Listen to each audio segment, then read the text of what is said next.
નમસ્કાર મિત્રો, સ્વાગત છે તમારું માર્કેટ બુલેટિનમાં। આજે શેર બજારમાં થયો છે મોટો ખેલ। ટ્રમ્પનો દાવો આવ્યો છે અને તેની સામે ઈરાનનો આવ્યો છે ઇનકાર। તો શું છે આખા મહત્વના સમાચાર, તેના વિશે આપણે ચર્ચા કરવી છે, પણ આપણી ગુજરાતી ભાષામાં, એ પણ ટૂંકમાં। પણ તે પહેલા તમે ચેનલને સબસ્ક્રાઇબ ન કરી હોય તો ખાસ સબસ્ક્રાઇબ કરી લેજો। ચાલો વધુ વાત ન કરતા શરૂઆત કરીએ।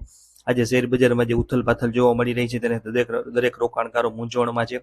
થોડી વાર પહેલા મેં પણ તમને માહિતી આપી હતી આપણે ઇન્સ્ટાગ્રામ અને યુટ્યુબ બંને ઉપર કે ડોનાલ્ડ ટ્રમ્પે ઈરાન સાથેની ફળદાયી વાતચીત અંગે એક મહત્વની જાહેરાત કરી છે। આ વાત બિલકુલ સાચી છે કે ટ્રમ્પના સત્તાવાર હેન્ડલ ઉપરથી જે આ પોસ્ટ મૂકવામાં આવી હતી, જેમાં આગામી 5 દિવસ માટે હુમલા રોકવાનો આદેશ હતો। આ સમાચાર સાચા હતા અને તે જ કારણે ગિફ્ટ નિફ્ટીમાં 700 થી 800 પોઈન્ટની તોફાની ઉછાળો જોવા મળ્યો હતો। બજારને એક ક્ષણ માટે એમ લાગ્યું કે હવે શાંતિ સ્થપાશે અને આર્થિક નુકસાન અટકશે, પરંતુ મિત્રો આંતરરાષ્ટ્રીય રાજનીતિમાં સિક્કાની બીજી બાજુ પણ હોય છે।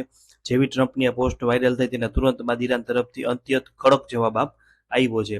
તમારા સ્ક્રીન ઉપર જે સ્ક્રીનશોટ દેખાઈ રહ્યો છે તે ઈરાની સંસદના સ્પીકર ગાલિબાફનો છે। તેમણે સ્પષ્ટપણે ટ્રમ્પના દાવાને નકારી કાઢતા કહ્યું છે કે અમેરિકા સાથે કોઈ પણ પ્રકારની મંત્રણા થઈ નથી। ઈરાને આરોપ લગાવ્યો છે કે આ માત્ર ફેક ન્યૂઝ છે જે ઓઇલ માર્કેટમાં હેરેફેરી કરવા માટે ફેલાવવામાં આવ્યા છે। એટલે કે એક તરફ ટ્રમ્પનો દાવો છે અને બીજી તરફ ઈરાનનો સ્પષ્ટ ઇનકાર, જેણે બજારમાં ફરીથી અનિશ્ચિતતા ઊભી કરી દીધી। છતાં પણ અત્યારે ગિફ્ટ નિફ્ટી લગભગ 600 થી 700 પોઈન્ટના ઉછાળા સાથે ટ્રેડ કરી રહી છે। તો ઘણા મિત્રોને એમ લાગતું હશે કે સમાચારમાં આટલો મોટો બદલાવ કેમ?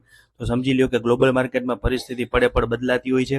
માર્કેટ બુલેટ ન્યૂઝ અપડેટ હંમેશા એવો પ્રયત્ન રહ્યો છે કે અમે તમને બંને પક્ષના સાચી હકીકત જણાવીએ અને ટ્રમ્પના સમાચાર પણ આપીએ, કારણ કે તે સત્તાવાર હતા અને હવે ઈરાનનો જે ખુલાસો છે તે પણ અમે તમારી સામે પુરાવા સાથે મૂકી રહ્યા છીએ। ઉતાવળમાં કોઈ પણ ખોટો નિર્ણય ન લેતા, કારણ કે આવી અફવાઓ અને વાદ વિવાદ વચ્ચે તમારું કેપિટલ સુરક્ષિત રાખવું એ જ અમારી પ્રાથમિકતા છે।